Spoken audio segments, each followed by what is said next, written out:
What's going on YouTube? First off, I want to say this video is sponsored by Squarespace. Get a 10% discount and 14 days free right now. Get an epic website. So, link will be in the description. Check that out now.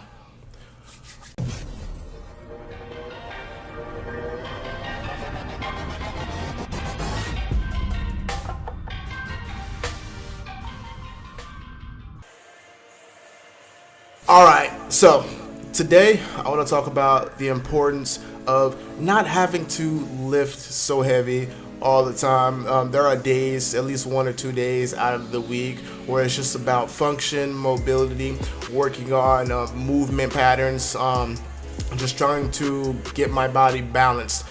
With all the heavy weights and heavy lifting that I do, it does push into tight muscles, tight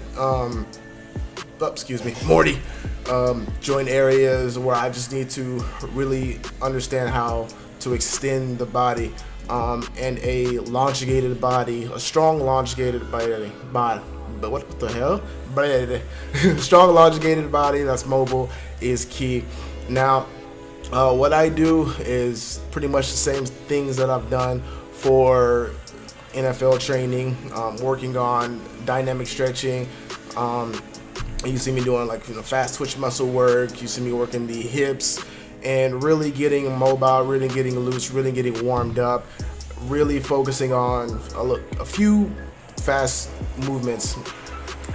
My warm-ups are actually pretty long when I do these things. They're probably like about 20 minutes. I take about 20 minutes to warm up fully, and then I get into the full routine of things.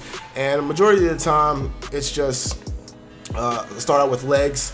Hamstrings, of course, is something that I feel like not enough of us work the right way, and try this out right here. So what I'm doing is I'll do 3 slow reps to start out, and then I'll rep all the way up to 15.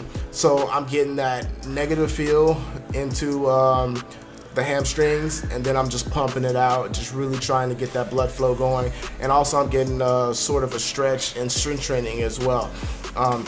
One thing that I say, the more you work your hamstrings, the more you have to work your glutes.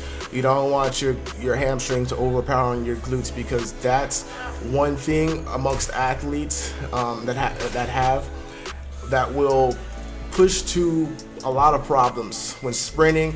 That moment when you when you pass the finish line and you just feel like you're about to tear something on that last extension. That's a lot to deal with when it comes to the glutes. So strong glutes with strong hamstrings. A lot of dead stop movements is very crucial. You see me right now in that lunge position with the kettlebells. So I think they're 60 kg each, something like that. What does it say? I'm trying to read it. I think it's 46 kg actually.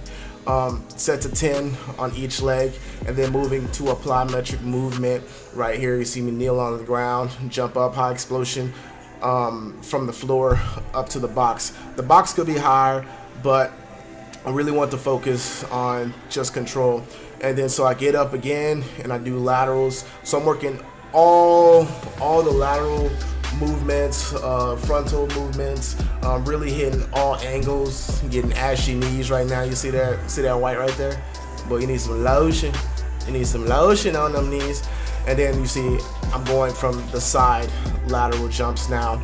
And these are key things you really need to focus on. When you go into the gym, the main key is to say, all right, what is the purpose of my training today? What do I want to work on? What do I want to get better on? And then you put that into the gym.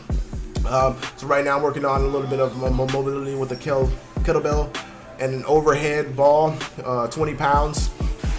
And I did that for 2 sets. Everything was about 6 reps for this.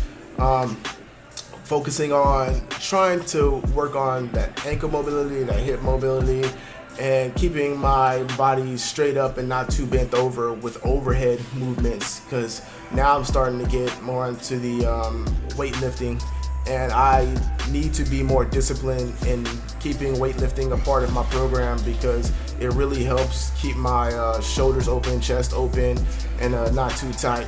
So not sure where I'll go with the benching, because the more I weightlift, the more like my bench kind of suffers. But I'm still trying to find that balance, and that's what it's all about. You know, I've been doing this for 13, 14 years, and finding balance is a journey.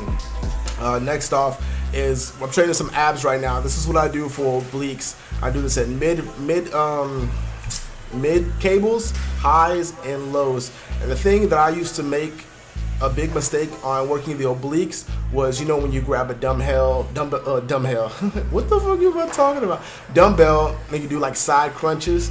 So I wish I never did that. That is the biggest mistake I did when I was young, and now I have these thick, muscly love handles, and I used to think that just because I was getting a pump in that area, in my obliques, ab area, that they would get more, you know, shredded.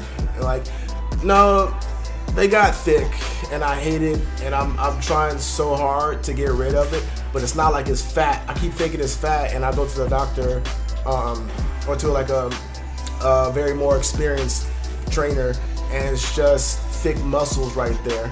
But what I was thinking when I was doing it is like, all right, you know, I just need to be like compact everywhere and muscle everywhere when I was doing the NFL training, and you know, for lateral movements or for anything side related. But this is a better way to work those obliques. Cut them up, you know, call them wood chops or whatever it is. So like I said, you have the cable at high, mid, and low, and you'll do about 16 reps all together, so 8 each side, 2 sets of each level. I love doing this. I feel great doing this. My abs feel great after doing this, and it really works. So you should definitely try it out. Don't make the mistake of doing the side dumbbell crunches, please, because it's you don't want thick love handles. All right, it's cool to be like thick, but not in that area. You feel me? We don't want that muffin top. It makes me look like I have like a muffin top, and I don't like that. So I was kind of getting a little bit creative, trying to work on a little bit of legs, hips, and also abs right here with the med ball. So we did 10 hits, 1, 2, 3, you know, all the way back, 4, 5, 6, 7, 8, 9, 10. And then after that, we did 5 med balls up to the toes. And we did this for 3 sets. And what you'll feel right here is your quads will be just constantly contracting. So like I said, you're working that whole lower body and midsection. But I hope you guys like this video. Make sure you like and subscribe. I'm out.